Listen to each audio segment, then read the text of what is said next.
बिस्मिल्लाहिर्रहमानिर्रहीम इय्याक नअब्दु व इय्याक नस्तईन। आज हम बायोलॉजिकल मॉलिक्यूल्स के एमसीक्यूज स्टार्ट कर रहे हैं।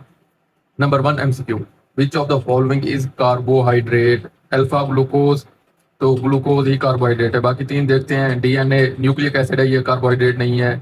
चार्ली हीमोग्लोबिन प्रोटीन है। और कोलेस्ट्रोल जो है वो लिपिड है, इसलिए इसका करेक्ट ऑप्शन बन रहा है ग्लूकोज अल्फा। नेक्स्ट हमारे पास आ जाता है, proteins are made up of which monomer unit? तो प्रोटीन्स किस मोनोमर यूनिट से बनते हैं? तो वो बनते हैं अमाइनो एसिड से। यहाँ देखें कहीं पे अमाइनो एसिड है तो बीटा इसका करेक्ट ऑप्शन है। उसके बाद हम आ जाते हैं क्वेश्चन नंबर 3 के ऊपर। Which type of bond is primarily responsible for secondary structure of proteins? Secondary structure of protein में जो बॉन्ड प्राइमरीली रिस्पॉन्सिबल होता है वो होता है हाइड्रोजन बॉन्ड।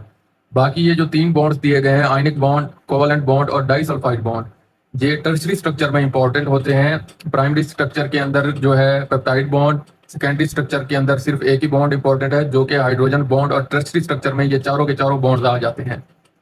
तो क्वेश्चन नंबर 3 का करेक्ट जो ऑप्शन हुआ वो हुआ Charlie. Question number 4, which is the main function of enzyme in biological system? Enzyme क्या काम करते हैं? वो कैटालाइसिस कराते हैं बायोलॉजिकल रिएक्शन की। तो इसका करेक्ट ऑप्शन जो बन रहा है वो बन रहा है चार्ली, कैटालाइजिंग बायोकेमिकल रिएक्शन। बाकी तीन देखते हैं। अल्फा जो है वो है structural support, enzyme structure support provide नहीं करते, एनर्जी भी प्रोवाइड नहीं करते सेल्स को, बल्कि एनर्जी प्रोवाइड करते हैं मॉलिक्यूल्स को रिएक्शन के लिए, और ट्रांसपोर्टिंग मॉलिक्यूल्स भी नहीं है। तो इसका करेक्ट ऑप्शन सी है। क्वेश्चन नंबर 5 पे आ जाते हैं। वो कहते हैं which lipid is most commonly found in cell membrane? Cell membrane में कौन सा लिपिड है जो मोस्ट कॉमनली प्रेजेंट होता है?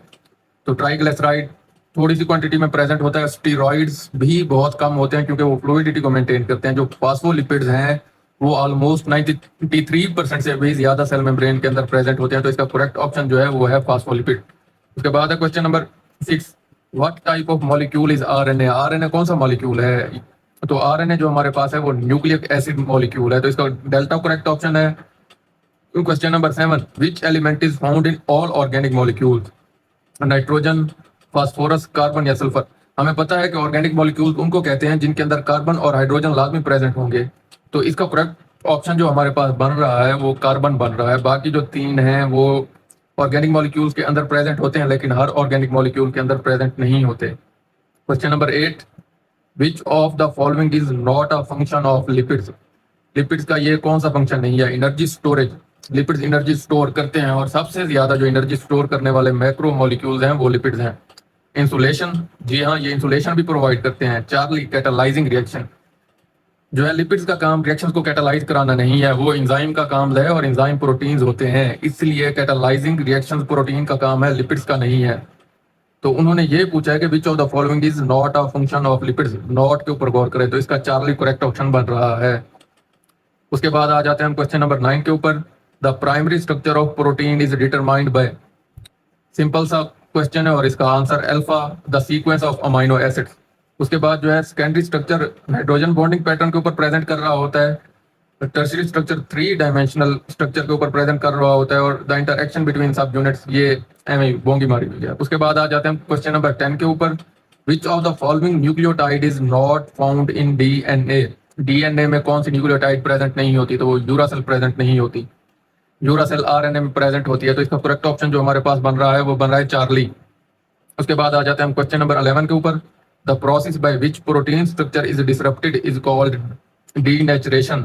सिंपल सा, हाइड्रोलाइसिस जो है वाटर की ब्रेकडाउन को कहते हैं, डीनेचरेशन प्रोटीन की ब्रेकडाउन को कहते हैं, पोलीमराइजेशन किसी भी मॉलिक्यूल के पॉलीमर्स को बनाना पोलीमराइजेशन कहते हैं, और डिहाइड्रेशन पानी की कमी को कहते हैं। तो इसका करेक्ट ऑप्शन जो है हमारे पास बीटा बन रहा है। उसके बाद हम आ जाते हैं क्वेश्चन नंबर 12 के ऊपर। Glycogen is primarily stored in?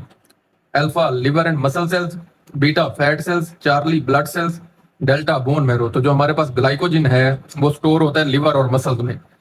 Glucose glycogen में कन्वर्ट हो जाता है और ये जाके लिवर और हमारी मसल में स्टोर होता है, ताकि अगर कल को हमें खाना नहीं मिलता तो ये ग्लाइकोजन ग्लूकोज में कन्वर्ट हो और हमें कुछ टाइम के लिए एनर्जी प्रोवाइड करे। तो इसलिए ये लिवर में और मसल सेल्स में स्टोर होता है। हमारी बॉडी में तकरीबन 1 किलो के करीब ग्लाइकोजन प्रेजेंट होता है, जिनमें से 1/5 जो है लिवर में स्टोर होता है और 4/5 जो है वो मसल्स में स्टोर होता है। अप्रॉक्सीमेटली 200 ग्राम लिवर के अंदर स्टोर होता है, और जब हमें भूख लगती है और हमारे पास खाना नहीं होता या एनर्जी की कमी होती है तो यही ग्लाइकोजन ग्लूकोज में कन्वर्ट करके हमें फौरन एनर्जी प्रोवाइड करता है। उसके बाद आ जाते हैं हम क्वेश्चन नंबर 13 के ऊपर। विच of the following is disaccharide?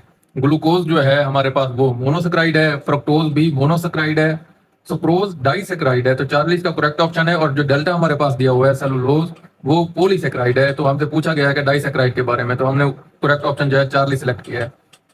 Question number 14 के ऊपर आते हैं। वो पूछते हैं what kind of bond connects to monosaccharide in disaccharide? तो ग्लाइकोसाइडिक बॉन्ड होता है सिंपल, बीटा इसका करेक्ट ऑप्शन है। उसके बाद पेप्टाइड बॉन्ड जो है प्रोटीन में प्रेजेंट होता है, स्टर बॉन्डिंग जो है लिपिड में प्रेजेंट होती है, और hydrogen bonding most of the molecules में प्रेजेंट होती है। लेकिन जो कार्बोहाइड्रेट्स के अंदर प्राइमरी बॉन्डिंग प्रेजेंट होती है उसको हम ग्लाइकोसाइडिक बॉन्डिंग कहते हैं। क्वेश्चन नंबर 15 के ऊपर आ जाते हैं। Which biomolecule can function as hormone? Hormone के तौर के ऊपर कौन सा है बायोमोलिक्यूल फंक्शन करते हैं? तो कार्बोहाइड्रेट बिल्कुल नहीं करते, इनका काम है एनर्जी प्रोवाइड करना, इमीडिएट एनर्जी प्रोवाइड करते हैं या एनर्जी को स्टोर करते हैं। जो प्रोटीन्स है, प्रोटीन हमारे पास as an enzyme, as a transporting protein, as a hormone act कर सकते हैं। तो इसका जो करेक्ट ऑप्शन है वो प्रोटीन बन रहा है। लिपिड्स एनर्जी स्टोर करते हैं, और न्यूक्लिक एसिड का जो काम है वो जेनेटिक इंफॉर्मेशन को ट्रांसफर करना होता है। तो इसका करेक्ट ऑप्शन प्रोटीन। प्रोटीन के बहुत से काम हैं जिनमें से एक काम ये भी है कि वो एज ए हार्मोन भी एक्ट कर सकता है। उसके बाद आ जाते हैं क्वेश्चन नंबर 16 के ऊपर। The backbone of DNA is made up of?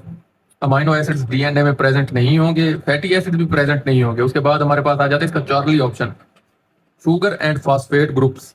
जो डीएनए की बैकबोन होती है वो शुगर और फास्फेट ग्रुप से बनी हुई होती है। शुगर कौन सी होती है? Pentose sugar. तो इसलिए इसका करेक्ट ऑप्शन जो है वो है हमारे पास Charlie. Question number 7, cholesterol is an example of? Simple lipid की एग्जांपल है, चार्ली करेक्ट ऑप्शन है। उसके बाद आ जाते हैं हम, which of the following is a storage form of glucose in plants? Plant के अंदर ग्लूकोज किस फॉर्म में स्टोर होता है? तो ग्लूकोज प्लांट के अंदर स्टार्च की फॉर्म में स्टोर होता है, और एनिमल्स के अंदर ग्लाइकोजन की फॉर्म में स्टोर होता है। अगर यहाँ पे वो एनिमल पूछो तो हम इसका करेक्ट ऑप्शन लगाते हैं ग्लाइकोजन, लेकिन हमसे पूछा गया है प्लांट्स, तो इसका करेक्ट ऑप्शन है स्टार्च, चार्ली। उसके बाद question number 19, haemoglobin is simple protein, Charlie correct option है। Question number 20, which process involves the removal of water to form a bond between two monomers? बहुत ही इंपॉर्टेंट एमसीक्यू है, इसको समझिए। Hydrolysis क्या होता है? जब एक मैक्रो मॉलिक्यूल यानी कि बड़ा मॉलिक्यूल जब हम उसकी ब्रेक डाउन करते हैं और उसके नतीजे में छोटे मॉलिक्यूल्स बनते हैं और साथ में वाटर रिलीज होता है, तो हम ऐसे रिएक्शन को हाइड्रोलाइसिस कहते हैं। तो ए ऑप्शन तो बन नहीं सकता। वो हमसे पूछ रहे हैं कि कौन सा रिएक्शन है जिसके अंदर दो छोटे मॉलिक्यूल्स मिलकर बड़ा मॉलिक्यूल बना देते हैं, जबकि हाइड्रोलाइसिस तो बड़े मॉलिक्यूल को तोड़ के छोटे मॉलिक्यूल्स बनाता है। तो अल्फा तो इसका हो गया गलत। अब इसके आ जाते हैं बीटा, डिहाइड्रेशन सिंथेसिस। जी हाँ, ये बन सकता है जब हम किसी भी दो मॉलिक्यूल, जैसे हमारे पास दो कार्बोहाइड्रेट के मॉलिक्यूल आपस में रिएक्ट करते हैं और उसके नतीजे में एक वाटर मॉलिक्यूल रिमूव होता है और दो मोनोसेक्राइड मिलकर डाइसेक्राइड बनाते हैं, तो ऐसे रिएक्शन को हम डिहाइड्रेशन सिंथेसिस कहते हैं। और कंडेंसेशन में भी एक वाटर का मॉलिक्यूल रिमूव होता है जब दो मॉलिक्यूल आपस में मिलके एक मैक्रो मॉलिक्यूल बनाते हैं। तो इसका जो हमारे पास करेक्ट ऑप्शन बन रहा है वो बन रहा है बोथ बी एंड सी, यानी कि डेल्टा।